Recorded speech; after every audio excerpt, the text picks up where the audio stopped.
हरे कृष्णा। हरे कृष्णा। हरे कृष्णा। समस्त भक्तों का हार्दिक स्वागत करते हैं आज का कार्यक्रम में। लास्ट टाइम हमने डिस्कशन किया था 4 प्रिंसिपल्स ऑफ धर्म। तप, T for truthfulness, A for austerity, P for H for health और kindness। तो 4 स्टोरी में मैंने बताया था, और ये जो 4 प्रिंसिपल है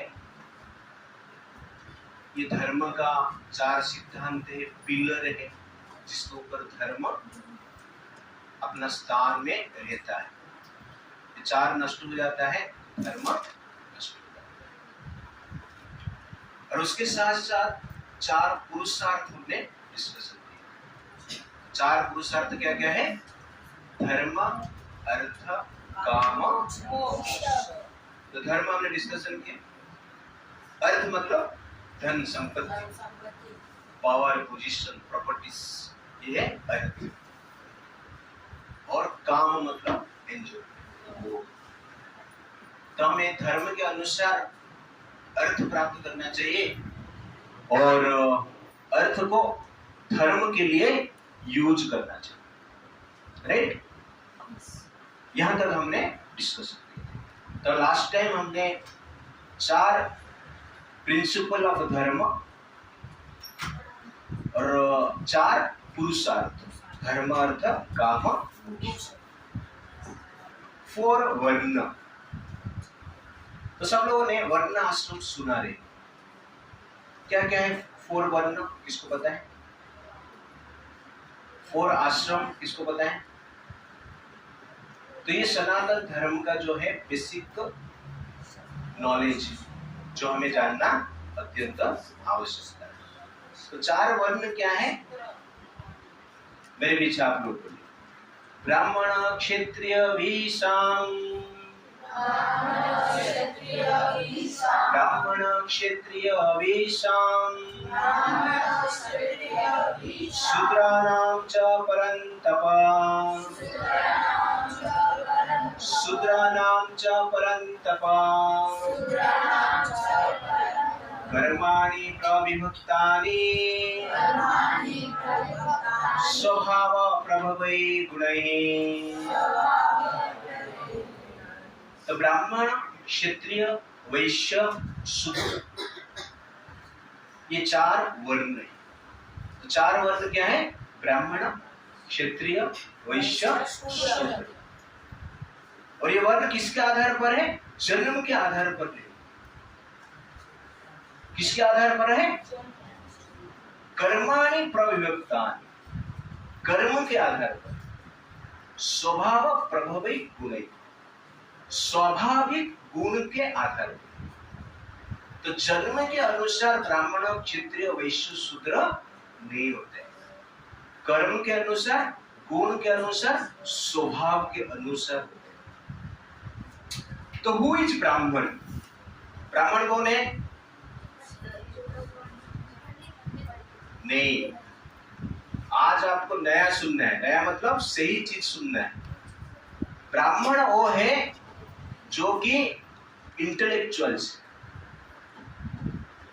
जो इंटेलेक्चुअल रहते हैं उनको ब्राह्मण कहते हैं। वैश्य मतलब बिजनेस, जो बिजनेस करते हैं। क्षत्रिय मतलब वॉरियर्स, सैनिक, योद्धा और एडमिनिस्ट्रेटर्स, जो नियंत्रण करते हैं, मैनेजर्स। और शूद्र मतलब जो एम्प्लॉइज, वर्कर्स, शूद्र है। तो ये 4 वर्ण नेचुरली हर सोसाइटी में रहते। तो ब्राह्मण मतलब इंटेलेक्चुअल्स, ब्राह्मण मतलब क्षत्रिय मतलब वॉरियर्स, वैश्य मतलब बिजनेस, शूद्र मतलब वर्कर्स और एम्प्लॉइज। तो इंटेलेक्चुअल में 2 प्रकार के लोग रहते हैं। एक है मटेरियली इंटेलेक्चुअल और एक है स्पिरिचुअली इंटेलेक्चुअल। तो ब्राह्मण का अर्थ है जो मटेरियल वर्ल्ड का नॉलेज है, मटेरियल साइंस का नॉलेज है और स्पिरिचुअल साइंस का नॉलेज है, उसको हम क्या कहते हैं? ब्राह्मण। तो हु इज ब्राह्मण? Who has both material knowledge and spiritual knowledge, he is ब्राह्मण। तो गीता में ब्राह्मण का क्वालिटी भी बताया, समा दम तप शौच क्षांतिर अर्जवम एवच ज्ञानम विज्ञानम आस्तिकम ब्रह्म कर्म स्वभाव। सम मतलब जो मन को कंट्रोल करता है, दम मतलब जो इंद्रियों को कंट्रोल करता है, समा दम तप तपस्या जो करता है, शौच जो प्योरिटी को मेंटेन करता है,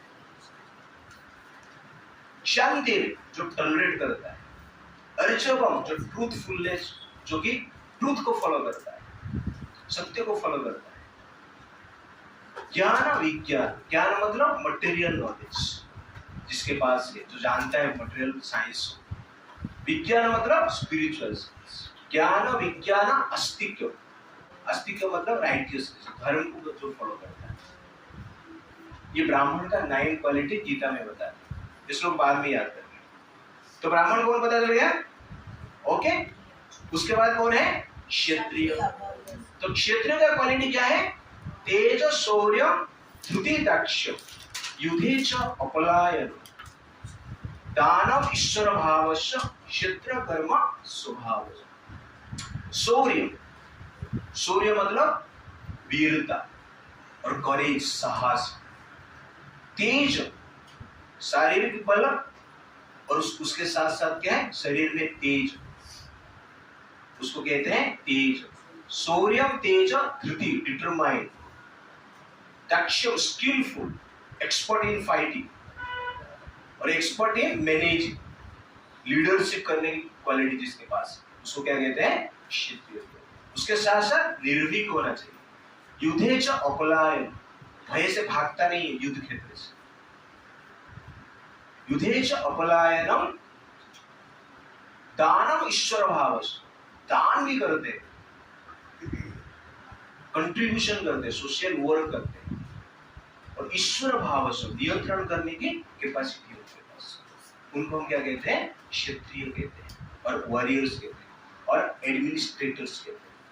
वैश्य मतलब बिजनेस, धन कमाने के प्रोसेस को ठीक से जानते हैं, हाउ टू अर्न मनी, उसका टेक्निक वो ठीक से जानते हैं, उनको हम क्या कहते हैं? बिजनेस, नाना प्रकार की बिजनेस। तो वैश्य को भगवान कहते हैं कृषि गोरक्षा वाणिज्य वैश्य कर्म स्वभाव। जो फार्मर्स है वो भी वैश्य, जो गोरक्षा करते हैं वो भी वैश्य और जो बिजनेस करते हैं वो भी वैश्य। परिचार्य आत्मकम कर्म शूद्रस्य अपि स्वभाव, जो सेवा करते हैं वर्कर से, एम्प्लॉय से, वो कौन है? शूद्र। तो ब्राह्मण कैटेगरी में कौन कौन आएगा संसार में? जो साइंटिस्ट है, फिलोसोफर्स है, टीचर्स है, ओके ना, और जो स्पिरिचुअल नॉलेज जो साधु देते हैं वो कौन सा कैटेगरी में आएंगे? ब्राह्मण। जो वेद शास्त्र को भी स्टडी करते हैं वो भी ब्राह्मण। समझ में आ गया? तो ब्राह्मण अर्थ ये नहीं केवल वेद शास्त्र ही पढ़ता है, हर क्षेत्र में जो कि एक्सपर्ट है, टीचिंग कर सकता है। तो टीचर्स ब्राह्मण है, फिलोसोफर्स ब्राह्मण है, साधु ब्राह्मण है, साइंटिस्ट ब्राह्मण है। इसलिए जन्म से ब्राह्मण नहीं होते, ब्राह्मण है और उसको गीता कुछ पता नहीं, रामायण पता नहीं, मटेरियल साइंस का नॉलेज नहीं और स्पिरिचुअल साइंस का नॉलेज नहीं, तो ब्राह्मण एटलीस्ट कोई एक क्षेत्र में एक्सपर्ट होना चाहिए। पॉइंट दैट इज ब्राह्मण। क्षत्रिय कौन हो सकता है आजकल के जमाने में? सोल्जर्स और police, prime ministers, politicians, police, soldiers means army, okay ना, आईएएस ऑफिसर्स, ब्यूरोक्रेट्स, ये सब कौन है? क्षत्रिय। वैश्य कौन है? Business, simple. सही। हाँ अंबानी वैश्य है। बिजनेस छोटा छोटा बिजनेस करेंगे तो भी वैश्य। ये मतलब फल बेच रहे हैं वो भी वैश्य है, और जो फार्मर है वो भी वैश्य है, जो गोपालन करते हैं वो भी वैश्य है। कृषि गोरक्षा वाणिज्य इनको वैश्य बोला। और शूद्र कौन है आजकल के जमाने में? वर्कर्स, मतलब इंजीनियर्स, डॉक्टर्स, ओके नहीं, जो ये तीनों का काम करते हैं उनको शूद्र कहा जाता है। शूद्र का अर्थ ये नहीं है नीच है, तुच्छ है, मूर्ख है, ऐसा नहीं है। ये कैटेगरी, इसको ब्रिटिशर्स ने इस प्रकार प्रोपागेट किए हैं, जो कि लोगों को लगता है शूद्र मतलब तुच्छ है, नीच है, मूर्ख है, कुछ पता नहीं है। ऐसा नहीं है। तो शूद्र का अर्थ है एम्प्लॉइज, वर्कर्स, जिसको कि कोई कार्य में कुछ नॉलेज है, तो उनको हम शूद्र कहते हैं शास्त्र के हिसाब से। आगे जाके शूद्र को इस प्रकार लोगों ने प्रोपागेट किए, प्रचार किए, जिसके कारण लोगों को लगता है कि शूद्र मतलब कुछ आता नहीं। ऐसा नहीं है। इंजीनियर के लिए भी नॉलेज चाहिए ना, डॉक्टर के लिए भी नॉलेज चाहिए ना, कुछ कार्य करने के लिए भी नॉलेज चाहिए, हर चीज के लिए, तो उनको हम शूद्र कहते हैं। इसलिए कभी भी मत सोचना मैं शूद्र हूं तो पीछे हूं, नीचे हूं, इस प्रकार नहीं। शूद्र भी एक कैटेगरी। तो वैदिक शास्त्र में ये चार जो वर्ण है, ये चार वर्ण का रिस्पेक्ट था। ये चार वर्ण को कोई नीच ऊंच के रूप में मानता नहीं था, सबको समान रिस्पेक्ट था। जैसे शरीर है हमारे, शरीर में भी चार वर्ण है। शरीर का जो हेड है ब्राह्मण है, शरीर का जो बाहु है, भुजाएं हैं, वो क्षत्रिय है, शरीर का जो पेट है वो वैश्य है, और शरीर का जो पैर है वो शूद्र है। समझ में आ रहा है? तो पैर की आवश्यकता है कि नहीं? ना आवश्यकता नहीं। सर का आवश्यकता है, पैर का आवश्यकता है, पेट का आवश्यकता है, हाथ का आवश्यकता है। ये चारों ठीक ठाक रहेंगे तो शरीर क्या है? ठीक है। शरीर हेल्दी, और बेस्ट बॉडी मतलब best head, best hand, best stomach, best leg, तब जाकर शरीर क्या है? बेस्ट। ये चारों में से इंपोर्टेंट क्या है? कौन सा मोस्ट इंपोर्टेंट क्या है फिर चारों में से? हेड। पैर काट लेंगे, जरूरत नहीं है, चारों इंपोर्टेंट है। ऐसा नहीं कि हेड ही इंपोर्टेंट है, हाथ पैर काट लो, पेट निकाल दो, ऐसा है नहीं। तो ये चारों इंपोर्टेंट। तो सोसाइटी एक शरीर है, ये शरीर का हेड के कौन है? सोसाइटी, जो समाज एक शरीर है, ये समाज का हेड कौन है? ब्राह्मण है, इंटेलेक्चुअल्स, जो कि हमने डिस्कशन किया। आज इंपोर्टेंट सब्जेक्ट बैठो, ध्यान से सुनो। तो समाज का शरीर में हेड ब्राह्मण है, समाज का हाथ कौन है? क्षत्रिय। समाज का पेट कौन है? वैश्य। पेट पालते हैं ना लोग? हाँ। समाज का पैर कौन है? तो जिस प्रकार शरीर में सर की आवश्यकता है, हाथ की आवश्यकता है, पेट की आवश्यकता है, पैर की आवश्यकता है, ठीक उसी प्रकार समाज में ब्राह्मण, क्षत्रिय, वैश्य, शूद्र की आवश्यकता है। इसमें छोटा बड़ा कोई नहीं है, सबका आवश्यकता है। इसमें से एक नहीं रहेगा तो प्रॉब्लम है। कोई पत्थर फेंक रहा है, सर पे लग रहा है, तो क्या करता है? हाथ ऐसा करता है ना, हाँ, तो प्रोटेक्शन करता है ना। तो क्षत्रिय का काम क्या है? प्रोटेक्शन करना। क्षत्रिय का काम प्रोटेक्शन करना। सर पे मार लग गया, कहां पे जाना है?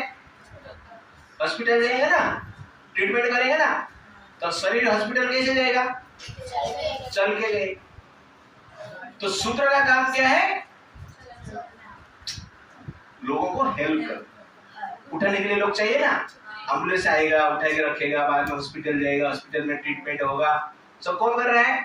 डॉक्टर्स कर रहे हैं, शूद्र कर रहे हैं, ठीक है ना। और हॉस्पिटल में जाएंगे, भूखे मरेंगे, खाना भी खाना पड़ता है ना, तो वैश्य की भी आवश्यकता है।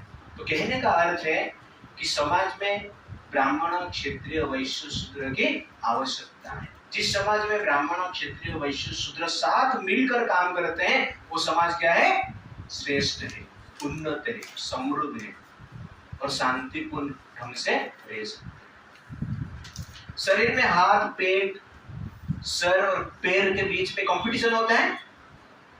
हाथ बोलता है मैं सुपीरियर हूं, पैर बोलता है मैं सुपीरियर हूं, और हम बोलते हैं अरे पेट तू खाता रहता है, ऐसा बोलते हैं नहीं। सबको क्या करते हैं हम लोग? रिस्पेक्ट देते हैं। तो ठीक उसी प्रकार समाज में ब्राह्मण, क्षत्रिय, वैश्य, शूद्र, ये चारों परस्पर को क्या करना चाहिए? रिस्पेक्ट देना चाहिए, केयर करना चाहिए। सर पे मार लग गया, हाथ नहीं और पैर नहीं, क्या होगा? ठीक होगा सर? पेन होते होते मर जाएंगे ना, इसलिए हाथ पैर का भी आवश्यकता है। हाथ में मार लगा तो आंख को भी देखना पड़ेगा। सर बोला मैं देखेगा नहीं इसको, मैं ब्राह्मण हूं, क्षत्रिय को हम देखेंगे। पैर को मार लगा तो आंख देखेगा कि नहीं? हाथ जाके उसको केयर करेगा कि नहीं? मेडिसिन खाइए तो पेट में जाएगा ना, तो उसके बाद तो ठीक होगा। तो ये एक प्रकार के सिस्टम है जो कि परस्पर के ऊपर इंटरडिपेंडेंट है, इसलिए कोई सुपीरियर कोई इंफीरियर नहीं है, चारों इंटरडिपेंडेंट है, राइट है? लेकिन सर सबसे ऊपर है, राइट ना? सर सबसे ऊपर है, इसलिए इसको हेड कहा जाता है। इसलिए सोसाइटी का हेड कौन है? ब्राह्मण है। एक हाथ नहीं रहेगा तो भी चलेगा, एक पैर नहीं रहेगा तो भी चलेगा, एक सर नहीं रहेगा चलेगा। इसलिए हेड को प्रोटेक्ट करना अत्यंत आवश्यक है। जो बारिश होता है, रास्ते पे जाते हैं, छतरी लेके किसको प्रोटेक्ट करते हैं? हेड को। इसे नहीं कि पैर को प्रोटेक्ट करके जा रहे हैं ऐसा है नहीं। क्यों सर को प्रोटेक्ट करते हैं? क्योंकि ये हेड है, बाकी का आवश्यकता है, लेकिन ये हेड है जो कि डायरेक्शन देता है। सर डायरेक्शन देता है ना, कहां पे जाना है, क्या जाना, आंख देखता है ना, कान सुनता है ना, नॉलेज सर से मिलता है। तो सर जो है नॉलेज का प्रतीक है। वैसे ब्राह्मण क्या है? सोसाइटी में नॉलेज का प्रतीक है, जो कि डायरेक्शन देता है। सर के अनुसार हम कार्य करते हैं ना, या हाथ पैर के अनुसार कार्य करते हैं? सर हमें डायरेक्शन देता है, सर के पास नॉलेज, तो इसीलिए वो डायरेक्शन के अनुसार हाथ पैर कार्य करता है। क्या खाना क्या नहीं खाना पेट डिसाइड करता है। डिसाइड कौन करता है? हेड डिसाइड करता है। भेज खाना या नॉन भेज खाना, दूध पीना या दारू पीना, विष पीना या अमृत पीना, डिसाइड कौन करता है? सर डिसाइड करता है। ओके ना? इसीलिए सर हेड है। लेकिन सर किसके अनुसार ट्रेनिंग होना चाहिए? शास्त्र के अनुसार ट्रेनिंग होना चाहिए। जब सर शास्त्र के अनुसार ट्रेनिंग होगा तो डायरेक्शन देगा, दारू मत पीना, दूध पीना, विष मत पीना, अमृत पीना, नॉनवेज मत खाना, वेज खाना। ये डायरेक्शन कौन देगा? सर देगा। सर से नॉलेज कहां से आता है? सर के पास नॉलेज कहां से आया? शास्त्र से। अरे ब्रेन में नॉलेज ज्यादा लेग पीस खाते हैं आजकल तो शास्त्र में कहता है कि क्या खाना क्या नहीं खाना। You understand the point? इसलिए जो ब्राह्मण अपने आप को कहते हैं, इंटेलेक्चुअल मानते हैं, उनको शास्त्र से नॉलेज लेना चाहिए। तो हमारे पास मटेरियल नॉलेज होना चाहिए और स्पिरिचुअल और स्क्रिप्चुरल नॉलेज होना चाहिए, जिससे कि पूरा सोसाइटी को ठीक से हम डायरेक्ट कर पाएंगे। इसीलिए जो ब्राह्मण है वो समाज का हेड है, जो कि समाज को डायरेक्शन दे। आपका मान लो आप कहां पे काम कर रहे हो और बॉस को फोन करोगे, सर मेरा पैर में दर्द है इसलिए मैं आ नहीं पाया। सर क्या बोले? ठीक है चलिए। सर मेरा पेट में दर्द है इसलिए मैं आज नहीं आ रहा। सर क्या बोले? ठीक। सर मेरा हाथ में मार लग गया इसलिए मैं आज नहीं आ पाया। तो सर बोलेंगे ठीक है। सर को फोन करके आप लोग बोले सर मेरा दिमाग खराब हो गया है मैं आज ट्यूशन नहीं आ रहा हूँ, ऑफिस नहीं आ रहा, चलेगा? इसलिए दिमाग इम्पोर्टेंट है। हाथ खराब हो गया चलेगा, पैर खराब हो गया चलेगा, पेट खराब हो गया चलेगा, सर दिमाग खराब हो गया तो सर मान लो पागल हो गए। जिसका दिमाग खराब हो गया उसका डायरेक्शन भी खराब है। इसलिए हेड जो है वेरी वेरी इम्पोर्टेंट, ब्राह्मण सर वेरी वेरी इम्पोर्टेंट। इसलिए हाथ पैर और पेट, बिजनेसमैन, क्षत्रिय और शूद्र तीनों मिलकर किसका प्रोटेक्ट करना चाहिए? ब्राह्मण, जो ओरिजिनल ब्राह्मण शास्त्र से नॉलेज लेता है, रियल नॉलेज उनके पास है। तो ब्राह्मण को भ्रष्ट किया जाएगा, नष्ट किया जाएगा। दिमाग ही खराब हो गया, पागल हो गए तो हाथ पैर क्या करेंगे? कुछ करेंगे? इसलिए दिमाग अच्छा होना चाहिए। और दिमाग अच्छे के लिए क्या करना पड़ेगा? एकेडमिक स्टडी चाहिए और वैदिक स्टडी चाहिए, शास्त्र स्टडी चाहिए। तो हमें फिजिक्स, केमिस्ट्री, बायोलॉजी पढ़ना है, उसके साथ साथ रामायण, महाभारत, गीता, भागवतम भी पढ़ना है, वेद भी पढ़ना है। इससे दिमाग क्या होता है? ठीक रहता है।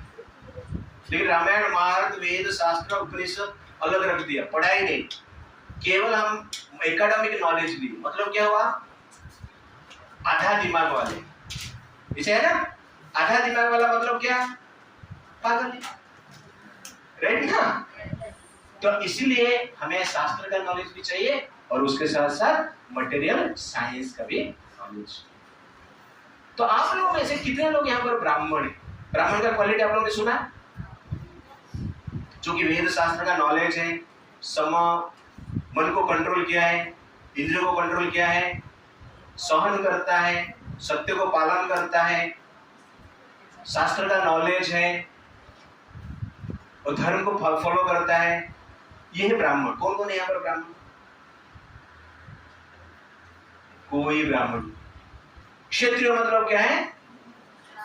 शौर्यम, तेज, धृति, दाक्ष, वीरता है, साहस है, डिटर्मिनेशन है, बल है, दान देते हैं, कंट्रोल करने की इच्छा है। कौन कौन यहाँ पर क्षत्रिय?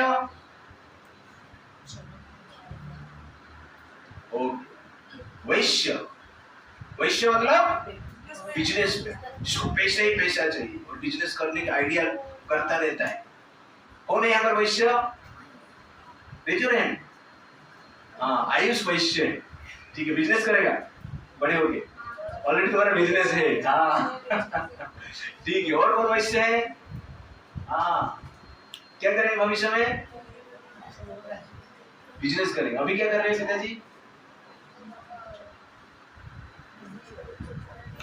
ओके, ठीक है, तो बिजनेस करेगा, ठीक है, इच्छा है बिजनेस करने की, आइडिया है आपका, हाँ, बिजनेस करने की इच्छा है, ठीक है ना, तो वैश्य है।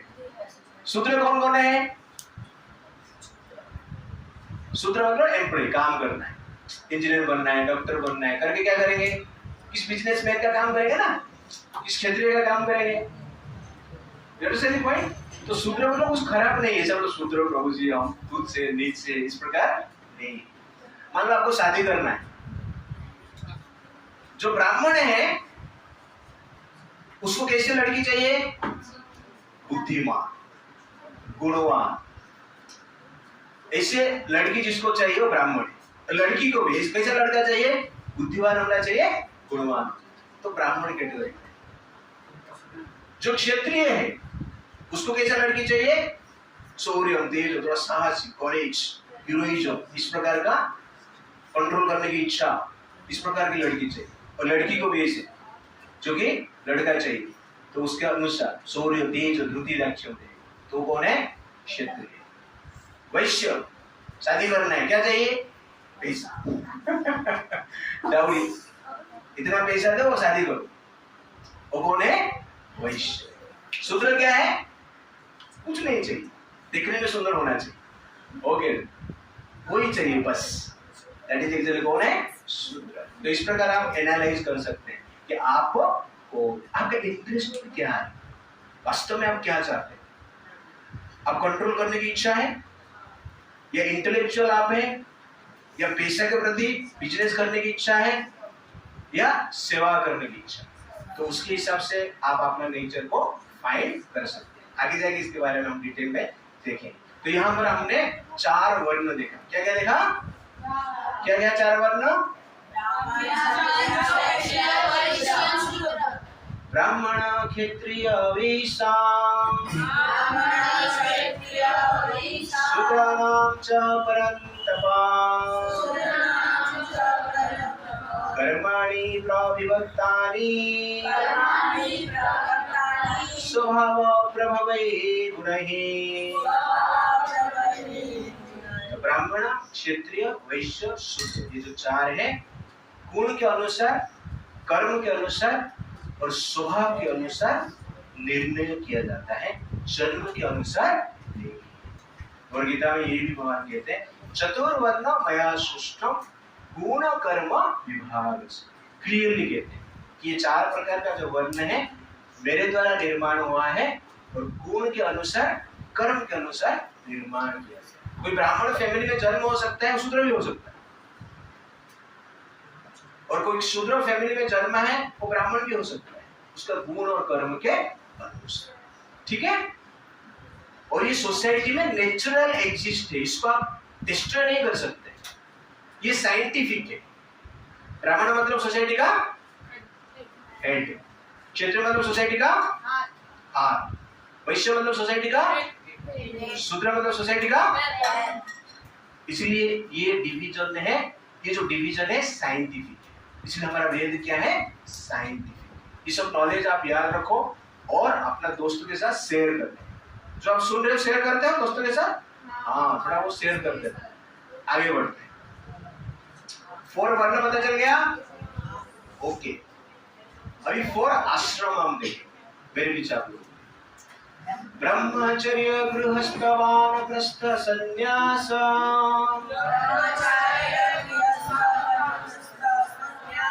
ब्रह्मचर्य, गृहस्थ, वानप्रस्थ, संन्यास।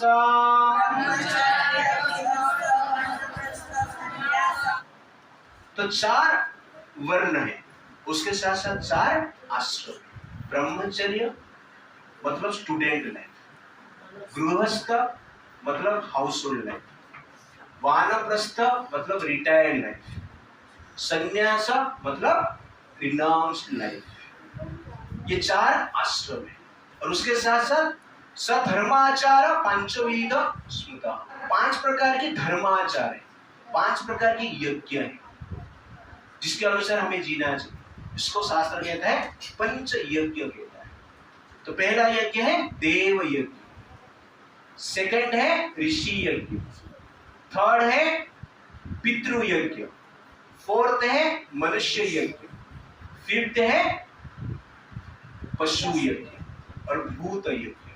फिफ्थ है भूत यज्ञ। ब्रह्मचर्य, ब्रह्मचर्य मीन्स स्टूडेंट लाइफ। तो आप लोग कौन है?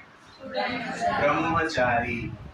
आप लोग कौन है? ब्रह्मचारी। तो लड़का लड़की दोनों ब्रह्मचारी, ऐसा नहीं केवल लड़का ही ब्रह्मचारी। स्टूडेंट मीन्स ब्रह्मचारी। पहले स्टूडेंट लाइफ को ही ब्रह्मचर्य लाइफ कहा जाता है, ब्रह्मचारी कहा जाता है। 25 साल तक पढ़ते थे, 5 साल से लेकर 25 साल तक गुरुकुल में रहकर पढ़ते थे।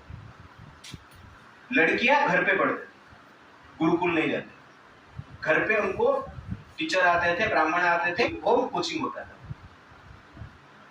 और गुरुकुल में लड़के जाते थे, इसलिए गुरु भी कूल था, स्टूडेंट भी कूल थे। इसलिए गुरुकुल है। आजकल गुरु भी हॉट है, स्टूडेंट भी हॉट है। तो कहने का अर्थ है कि स्टूडेंट लाइफ में पढ़ाई करना चाहिए। जो स्टडी करते हैं हम उसको ब्रह्मचारी लाइफ कहते हैं। तो पहले गुरुकुल में दोनों स्टडी होता था, एकेडमिक स्टडी, मटेरियल साइंस का स्टडी, स्पिरिचुअल साइंस का स्टडी, दोनों होता है। इसलिए यहाँ पर जो अग्रवाल ट्यूटोरियल है वहां पर मटेरियल साइंस का भी स्टडी हो रहा है, उसके साथ साथ स्पिरिचुअल साइंस भी हम स्टडी कर रहे हैं। तो वास्तव में यहाँ पर क्या है, गुरुकुल है। इसलिए ब्रह्मचर्य लाइफ मतलब स्टूडेंट। ब्रह्मचर्य इति ब्रह्मचर्य। और एक डेफिनेशन है ब्रह्मचर्य का, जो भगवान को जानने की प्रयास करता है, ब्रह्म को जानने की प्रयास करता है, आत्मा परमात्मा को जानने की प्रयास करता है, उसका नॉलेज को जानने की प्रयास करता है, उसको हम क्या कहते हैं, ब्रह्मचर्य। तो ब्रह्मचर्य लाइफ के बाद 25 साल के बाद किसको इच्छा हो कि मुझे अभी क्या करना चाहिए, गृहस्थ में एंट्री करना चाहिए, विवाह करने की इच्छा हो, जो कि इंद्रियों को कंट्रोल नहीं कर पाता, मुझे आजीवन ब्रह्मचर्य में रह नहीं सकता, मुझे विवाह की जरूरत है, तो उस समय पे वो व्यक्ति गुरुकुल से पास आउट होकर कुछ बिजनेस करते थे और उसके साथ साथ विवाह करते थे, married life, that is actually क्या है, गृहस्थ जीवन। जो लड़के हैं ब्रह्मचर्य रह सकते हैं आजीवन, अनमैरिड लाइफ मतलब ब्रह्मचर्य, अनमैरिड लाइफ मतलब ब्रह्मचर्य। स्टूडेंट लाइफ एक है और अनमैरिड लाइफ। तो लड़के जो है अनमैरिड हो सकते हैं, शास्त्र उसको अलाउ करता है, लेकिन जो लड़कियां हैं उनको शादी करना ही करना है, शास्त्र उनको अलाउ नहीं करता। आप बोले सर मैं भी ब्रह्मचर्य रहूंगा जीवन, शादी नहीं करूंगा। किसको किसको इच्छा हो रहा है ऐसा, लड़कियों को शादी नहीं करना है? ओके, अच्छा थैंक यू। परी तुम्हारी इच्छा हो रहा है? छोटी बच्ची। तो कहने का अर्थ है शास्त्र लड़कियों को विवाह करने के लिए कहता है। क्यों कहता है? क्योंकि उनको प्रोटेक्शन की आवश्यकता है। तो जब लड़कियां विवाह नहीं करेंगे तो समाज में जो लड़के हैं उनको शोषण करेंगे। इसलिए शास्त्र कहता है बचपन में पिता माता के कंट्रोल में रहकर लड़की को स्टडी करना चाहिए, उसके बाद पति के अंडर रहकर अपने आप को प्रोटेक्ट करना चाहिए, उसके बाद वृद्धावस्था में संतान के द्वारा प्रोटेक्टेड रहना चाहिए। तो इन 3 स्तर में, 3 स्थिति में लड़कियों को प्रोटेक्शन किया जाता है। क्यों? क्योंकि समाज में अत्यंत महत्वपूर्ण है, उनका प्रोटेक्शन ही समाज का प्रोटेक्शन। लड़की का प्रोटेक्शन नहीं होता है तो समाज डिस्ट्रॉय हो जाता है, जो कि आजकल के समाज में हम देख रहे हैं। इसलिए शास्त्र कहता है उनका प्रोटेक्शन की आवश्यकता है। इसके डिटेल्स में कभी बताओ, पर यहाँ पर इतना मैं बता दूं। तो गृहस्थ लाइफ मतलब मैरिड लाइफ, शास्त्र के अनुसार हमें मैरिज करना है। और गृहस्थ लाइफ में 25 साल है, तो कितना साल हो गया? 50 साल हो गया ना। 25 साल स्टूडेंट लाइफ, 25 साल गृहस्थ लाइफ, उसके बाद वानप्रस्थ पहले लोग, उसके बाद वन में जाते थे। इसलिए जाते थे पिकनिक करने के लिए, इसलिए भगवान को स्मरण करते, और कुछ नहीं। घर वाले सब छोड़ दिए, अभी क्या करना है? जप करना है, ध्यान करना है, तप करना है, पूजा पाठ करना है, शास्त्र पढ़ना है, रहना है। क्योंकि जीवन का लक्ष्य क्या है? हो गया, जन्म ले लिया, स्टडी किया, 25 साल गृहस्थ आश्रम में रहा, अभी भगवान के ऊपर ध्यान करें, क्योंकि वैकुंठ जाना है ना। उसको वानप्रस्थ लाइफ, पहले वन में जाते। तो आजकल वानप्रस्थ लाइफ हो नहीं सकता। पहले वन में जाएंगे, आश्रम रहता था, और वानप्रस्थ में हस्बैंड वाइफ मिलकर भी रहते थे, ऐसा भी संभव था। लेकिन आजकल ये संभव नहीं, कलयुग में नहीं। इसलिए कलयुग में कहां पे रहना है? घर पे ही रहना, वन में मत जाना। आजकल वनवास जाते हैं लोग, जब घर से निकाल दिया जाता है तब वनवास जाते हैं, सुसाइड कर लेते हैं, वृद्धाश्रम में चला। तो पहले 4 आश्रम था, ब्रह्मचर्य, गृहस्थ, वानप्रस्थ, संन्यास। आजकल क्या है? ये चारों नहीं, एक ही है। वो क्या है? वृद्धाश्रम। अच्छा आश्रम है, वृद्धाश्रम गुड है, लेकिन बाध्य होते हैं लोग जाने के लिए। क्यों? क्योंकि हमारा धर्म का ट्रेनिंग हम नहीं करते। इसलिए हम धर्म का जब ट्रेनिंग लेते हैं, वेद शास्त्र का ट्रेनिंग लेते हैं, आगे जाके संसार में कैसे रहना है हमें इस ट्रेनिंग से पता चलता है। Academic knowledge will give you धन, money, but spiritual knowledge will give you the guidance for peaceful life, the guidance for united family, the guidance for cooperation, the guidance for tolerance, the guidance for service, इसके लिए जो guidance है, knowledge आवश्यकता है, spiritual science हमें देता है। तो ब्रह्मचारी, गृहस्थ, वानप्रस्थ पता चल गया। बाद में क्या है? संन्यास। संन्यास मतलब जो कि अपना परिवार को, पत्नी को भी छोड़ दिया, छोड़कर केवल भगवान का कथा का, ग्लोरी का प्रचार करने के लिए संसार में घूमते और भगवान का ध्यान में रहते। उनको संसार के साथ कोई लेना देना नहीं, उनको हम क्या कहते हैं? संन्यास। तो इस प्रकार की 4 स्थिति का वर्णन किया, 4 आश्रम का वर्णन किया। क्या क्या 4 आश्रम?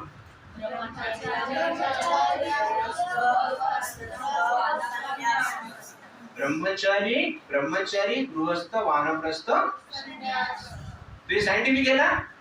Student life, married life, retire life and renounced life. धर्म, अर्थ, काम, मोक्ष प्राप्त हमारा मेन गोल है, इसलिए 4 आश्रम है। और उसके साथ साधर्माचार्य पंचविध स्मृता, धर्माचार 5 प्रकार, पंच यज्ञ। क्या क्या? देव यज्ञ, पता है ना स्टार्टिंग में। तो देव यज्ञ मतलब देवताओं की पूजा करना। क्यों करना है? कि सूर्य आपको प्रकाश दे रहे हैं ना, बिल ले रहे हैं आपसे, लाइट बिल भर रहे हो?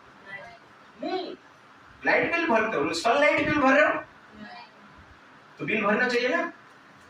अब लाइट बिल भरेंगे नहीं तो लाइट आपको मिलेगा? एसी चलेगा? फैन चलेगा? कट हो जाए। सनलाइट का बिल भरेगा? भरा है कभी? तो फिर भी सूर्यदेव क्या कर रहे हैं? प्रकाश दे रहे हैं ना। और हम क्या कर रहे हैं? क्यों बिल नहीं भर रहे? क्यों? पावर कट नहीं होता है। मान लो यहाँ पर भी पावर कट नहीं होगा तो कोई भी बिल नहीं भरेगा। बिल हम क्यों भरते? कट हो जाए। सूर्यदेव भाई बीच बीच में हिसाब से हो जाते थे, छुट्टी मार लेते थे, तो आप भी बिल भरते थे। सुबह सुबह जाके सूर्य देवाय नमः, ओम अर्काय नमः, ओम रवये नमः प्रार्थना करते थे ना। हाँ, लेकिन अब से नहीं हो, छुट्टी नहीं ले। लेकिन हमें क्या करना चाहिए? देवताओं की पूजा करना चाहिए, देव यज्ञ भी। क्यों देवताओं की पूजा करना चाहिए? क्योंकि उनसे हम कुछ मिल रहा है ना। कोई हमें, आपको कोई कुछ फ्री में दे रहा है तो उसका आप क्या कर सकते हो? वो आपसे कुछ लेना नहीं चाहता है, लेकिन फ्री में सब देना चाहता है, तो आप क्या कर सकते हैं उसका?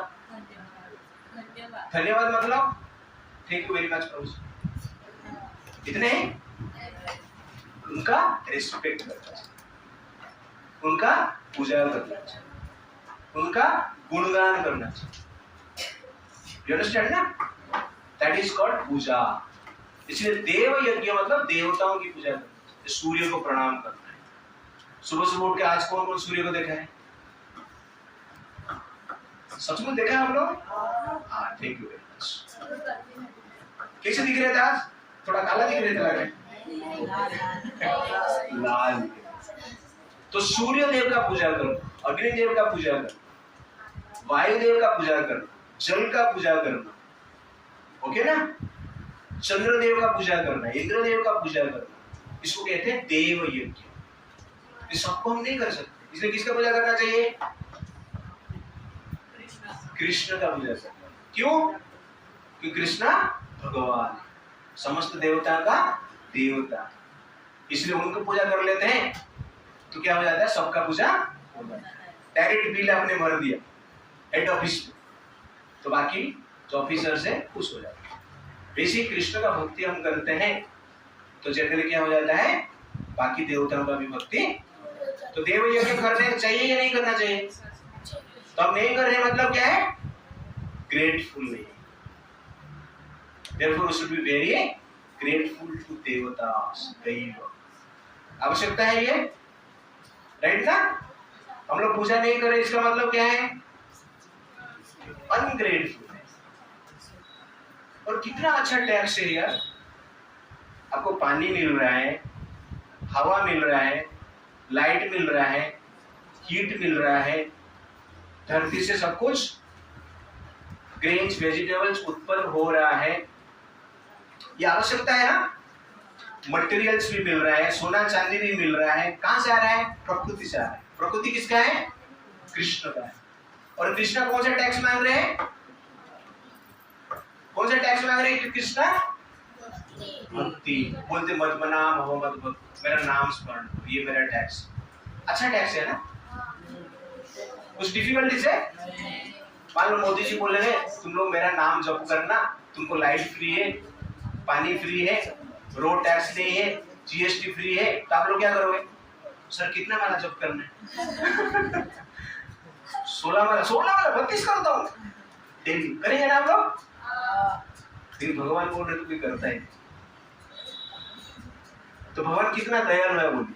भगवान बोल रहे पैसा देने के लिए नहीं, सिर्फ भगवान बोल कह रहे हैं मेरा नाम जप करो, मत मना, मेरा नाम स्मरण करो। कौन कौन जप करते हैं डेली यहाँ पर? हाँ, बाकी लोग क्यों नहीं करते? कौन नहीं करते हैं? जो है हाँ, हाथ उठाओ यार, डरो मत, हाथ उठाओ। तो आज से कौन कौन जप करेगा? रेजर है। सब लोग जप करना चाहिए। पशु पक्षी जप करते हैं, कुत्ते बिल्ली जप करेंगे, और हम लोग कौन है फिर? हम भी मनुष्य होकर जप नहीं करे। आपको मान लो कोई दे रहा है और आप उसको रेस्पेक्ट नहीं दे रहे, उसका नाम भी नहीं ले रहे हो, तो मतलब कौन है हम लोग? कुत्ते बिल्ली से भी नीच हो गए, क्योंकि वो तो पशु है। इसलिए मनुष्य जन्म प्राप्त करने पर भी जब हम भगवान का भक्ति नहीं करते, स्मरण नहीं करते, तो हम मनुष्य जन्म प्राप्त करके भी कुत्ते बिल्ली जैसे ही जीते। इसलिए मनुष्य जीवन स्टार्ट कहां से होता है? जब हम भगवान का नाम स्मरण करें। सब लोग बोलिए हरे कृष्णा कृष्णा कृष्णा हरे हरे, हरे राम राम राम हरे। इसलिए नाम जप करना चाहिए। नाम जप कर रहे मतलब बिल भर रहे, और नाम जप नहीं कर रहे मतलब क्या हुआ? बिल नहीं भर रहे। बिल नहीं भर रहे मतलब क्या होगा? नहीं, भगवान लाइट नहीं करते, भगवान पानी बंद नहीं करते, भगवान ऑक्सीजन बंद नहीं करते। नेक्स्ट लाइफ में क्या करेंगे? आपको पशु जन्म दे देंगे, पशु योनि में भेज देंगे, कुत्ता बना देंगे, बिल्ली बना देंगे, कॉकरोच बना देंगे, चूहा बना देंगे। चलेगा? तो जप नहीं कर रहे मतलब क्या हो रहा है? जप नहीं कर रहे मतलब चूहा बनने के लिए हम प्रिपेयर कर रहे हैं, बिल्ली बनने के लिए हम प्रिपेयर कर रहे हैं, बाघ बनने के लिए हम प्रिपेयर कर रहे हैं, और चूहा बन के बिल बना के मिट्टी के नीचे आराम से सोया रहे और सांप आके खा ले। ऐसे ही होगा ना? हाँ, तो जीवन तो मान लो किसको खाया जा रहा है, कष्ट होगा ना? आपको ऑपरेशन जब किया जाता है एनेस्थीसिया दिया जाता है, क्यों? क्योंकि दर्द ना हो। लेकिन चूहा सोया और सांप खा रहा है धीरे धीरे, कितना कष्ट है। मेंढक बन गया और सांप खाएगा तो कितना कष्ट है। सांप को कौन खाएगा? चाइना वाली। ठीक है ना? सांप को काट कर पकौड़ा बनाकर वो लोग खाएंगे। तो इसीलिए जप करना अत्यंत आवश्यकता है। तो जप नहीं कर रहे मतलब क्या है? कुत्ते बिल्ली बनने के लिए प्रिपेयर हो रहे हैं। एग्जाम क्यों दे रहे हैं हम लोग? क्यों नेक्स्ट लाइफ में कुत्ता बनेंगे, बिल्ली बनेंगे, सांप बनेंगे, बाघ बनेंगे? क्योंकि जप नहीं किया, भगवान का नाम स्मरण नहीं। इसलिए भगवान का नाम स्मरण करना अत्यंत आवश्यक है। इसको कहते हैं देव यज्ञ। पता चल गया? तो देव यज्ञ करते हैं तो देवता के प्रति ग्रेटिट्यूड होते हैं, कृतज्ञता अर्पण करते हैं। क्यों मतलब याद करते, कृत किया हुआ, जो हमारे लिए कुछ उपकार कोई व्यक्ति किया है उसको याद करना, उसको रेस्पेक्ट देना, उसका पूजा करना, उसका नाम लेना, उसका कुछ सेवा करना, उसको कहते हैं कृतज्ञता। और ह्यूमैनिटी स्टार्ट्स विद ग्रेटिट्यूड। कृतज्ञता से मनुष्य जीवन प्रारंभ होता है। इसलिए यज्ञ किसलिए चाहिए? कृतज्ञता। देव यज्ञ, ऋषि यज्ञ सेकेंड, ऋषि मुनि हमें क्या दिया? वेद शास्त्र दिए, रामायण दिए, गीता दिए, भागवतम दिए, वेद दिए, नॉलेज दिए ना। ये नॉलेज की आवश्यकता है ना? हाँ। क्यों? क्योंकि ऋषि मुनि दिए। तो भारत में ऋषि मुनि का महत्व कितना आप सोचिए। आज भारत में आप बोल रहे हो ये मेरा भाई है, ये मेरी बहन है, ये मेरे माँ है, ये मेरे मौसी है, ये मेरी बेटी है, ये मेरी वाइफ है। ये जो भाव है ना, कहां से आया? शास्त्र से आया। शास्त्र से आप लोगों ने सीखा है, इसलिए इस प्रकार के रिलेशनशिप है। लेकिन अमेरिका में जाएंगे, लंदन में जाएंगे, इस प्रकार की भाव नहीं। वहां पे भाई बहन का संबंध ऐसा करके कुछ नहीं। हस्बैंड वाइफ का संबंध स्थिर नहीं है, चेंज होता रहता है। यू अंडरस्टैंड ना? आप बोल रहे ये मेरा माँ है, चाची है, मौसी है, और क्या क्या आप बता रहे हो। ये क्यों है? हमारा शास्त्र के लिए। तो नॉलेज कितना इंपॉर्टेंट पता चल रहा है ना। और भारत में भी ऐसा एक कॉल्ट है, जो भी ऐसा कोई डिस्क्रिमिनेशन नहीं है, किसके साथ भी शादी करो, बहन के साथ भी वो लोग शादी कर लेते। तो ऋषि मुनि का पावर आप देख रहे हो, क्योंकि वो जो शास्त्र दिया है वो शास्त्र के अनुसार जी रहे हैं, इसीलिए हम इस प्रकार की भाव रखते हैं। इस शास्त्र को हम निकाल देंगे तो भाव आएगा? तो हम भी इस प्रकार का अमेरिकन, ब्रिटिशर्स, चाइनीज जैसे बन जाए। तो कहने का अर्थ है कि जो शास्त्र है अत्यंत महत्वपूर्ण है, जो कि हमें धर्म सिखाता है, और धर्म हमें मनुष्य बनाकर रखता है। राइट ना? इसलिए धर्म अत्यंत आवश्यकता है ना। कि धर्म को धीरे धीरे भूल जाएंगे तो भविष्य में क्या होगा? भाई बहन के साथ शादी करना। तो शास्त्र कहता है नॉनवेज नहीं खाना है, कहता है ना। भारत में नॉनवेज खाते हैं लोग, हिंदू भी खाते हैं, लेकिन जानते हैं ये पाप है। राइट ना? आर्गुमेंट नहीं करते क्यों नहीं खाना चाहिए, पाप किस हो गया। क्यों जानते हैं? क्योंकि शास्त्र पढ़ा है। इसलिए ऋषि मुनि का कंट्रीब्यूशन। तो हमारे भीतर जो संस्कार है, जो पॉजिटिविटी है, जो चरित्र है, जो वैल्यू है, जो आदर्श है, जो धर्म है, शास्त्र से आया है। शास्त्र कौन लिखा है? ऋषि मुनि ने। तो वेद कौन लिखा? वेद व्यास लिखे। कौन लिखे? उनका पूरा नाम है कृष्ण द्वैपायन व्यास। क्या नाम है? और बाकी ऋषि मुनि जैसे कि योगा करते हैं तो पतंजलि जी लिखे योग शास्त्र। कौन लिखा है? पतंजलि। तो बाकी ऐसे ऋषि मुनि है जैसे कि सुखदेव गोस्वामी, अगस्त्य मुनि, विश्वामित्र मुनि, कणाद है, रामानुज आचार्य है, आर्यभट्ट है। तो अनेक प्रकार के ऋषि मुनि है जो कि हमें शास्त्र का ज्ञान दिए हैं और मटेरियल नॉलेज। इसलिए ऋषि मुनि का भी ऋण है ना हम लोग। उनके लिए जो यज्ञ करते हैं उसको ऋषि यज्ञ कहते हैं। कैसे करेंगे ऋषि मुनि का यज्ञ? उनका जो बर्थडे आता है उसको सेलिब्रेशन करते हैं। जैसे कि गुरु पूर्णिमा कहते हैं, आषाढ़ पूर्णिमा को गुरु पूर्णिमा, तो व्यास देव का जन्मदिन, इसलिए उस दिन को हम गुरु पूर्णिमा के रूप में पालन करते हैं। तो ये साल मैं ट्राई करूंगा, अग्रवाल ट्यूटोरियल में गुरु पूर्णिमा करेंगे। इसको कहते हैं ऋषि यज्ञ। और कैसे ऋषि यज्ञ को फॉलो करते हैं? जब शास्त्र में दिया गया नियम के अनुसार हम जीते हैं तो भी ऋषि यज्ञ है, और जब प्रचार करते हैं वो भी ऋषि यज्ञ है। जैसे कि अभी मैं प्रचार कर रहा हूँ, कौन सा यज्ञ कर रहा हूँ? ऋषि यज्ञ। ठीक है? तो ऋषि यज्ञ क्यों करना चाहिए? ऋषियों के प्रति ग्रेटफुल होना है, उसके साथ साथ हमें प्रचार भी करना है। ऋषि यज्ञ पता चल गया। तो देव यज्ञ हो गया, ऋषि यज्ञ हो गया। थर्ड कौन सा यज्ञ है? पितृ यज्ञ।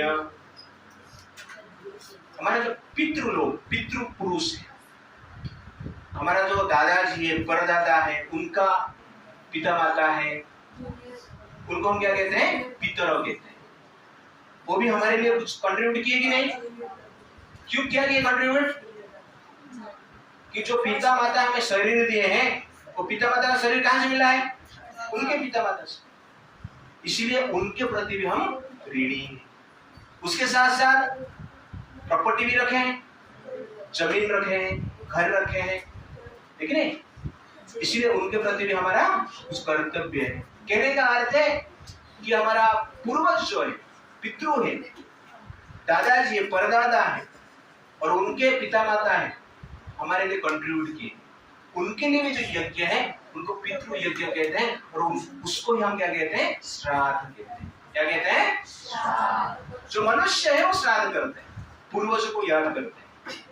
श्राद्ध मतलब श्रद्धा से अपना पूर्वजों को याद करना और उनके नाम के उनका नाम से वेद के अनुसार पूजा पाठ करना, श्राद्ध करना, उसको श्राद्ध कहते हैं, पितृ यज्ञ कहते हैं। ये अच्छा है कि नहीं?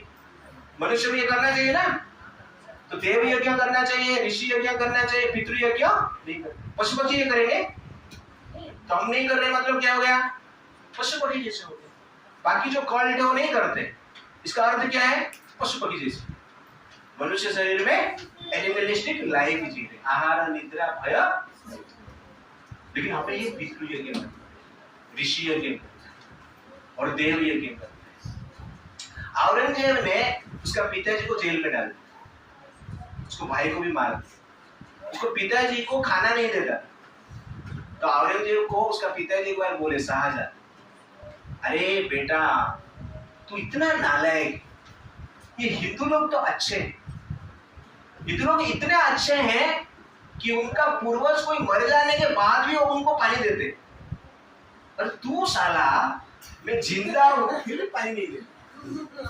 कौन चीज बेटर? सनातन धर्म बेटर है या उसके अगेंस्ट में जो धर्म है वो बेटर है? सनातन धर्म ही धर्म है, बाकी सब क्या है? अधर्म है। देव यज्ञ नहीं करते, अधर्म है ना। ऋषि यज्ञ नहीं करते, अधर्म है ना। पितृ यज्ञ नहीं करते, अधर्म है ना। ये सब क्यों किया जाता है? ग्रैटिट्यूड, कृतज्ञता को अर्पण करने के लिए व्यवस्था की जाती है, इसलिए श्राद्ध करना चाहिए। मनुष्य यज्ञ, मनुष्य यज्ञ मतलब सोशल वर्क, अन्य मनुष्य का सेवा करना है, सहयोग करना है, हेल्प करना है, दान देना है। जो वस्त्र दान करते हैं, अन्न दान करते हैं, भंडारा, भंडारा चलता है ना, पार्लर में काम करो कभी ना कभी कुछ भंडारा चलता रहता है। कौन कौन भंडारा में गया है? हाँ सब लोग गए भंडारा। भंडारा मतलब कौन सा यज्ञ चल रहा है वहां पर? मनुष्य यज्ञ, पॉइंट। तो मनुष्य यज्ञ भी करना चाहिए। क्यों? बाकी समाज का बहुत लोग कंट्रीब्यूट करते हैं। जैसे हम चावल खाते हैं, आप चावल बनाया? कोई फार्मर हार्ड वर्क करता है इसलिए चावल मिला ना। हाँ, इसलिए फार्मर के प्रति आपको ग्रेटिट्यूड अर्पण करना मतलब क्या है?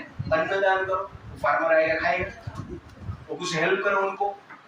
कोई किसी प्रकार भी कुछ हेल्प करता है उसको हम क्या कहते हैं? मनुष्य। लेकिन जब मनुष्य यज्ञ करते हैं, एक दूसरे को हेल्प करते हैं, वो मनुष्य के प्रति क्या है? कृतज्ञता है, राइट ना। इसलिए मनुष्य यज्ञ में करना चाहिए। इसको अतिथि यज्ञ भी कहते हैं।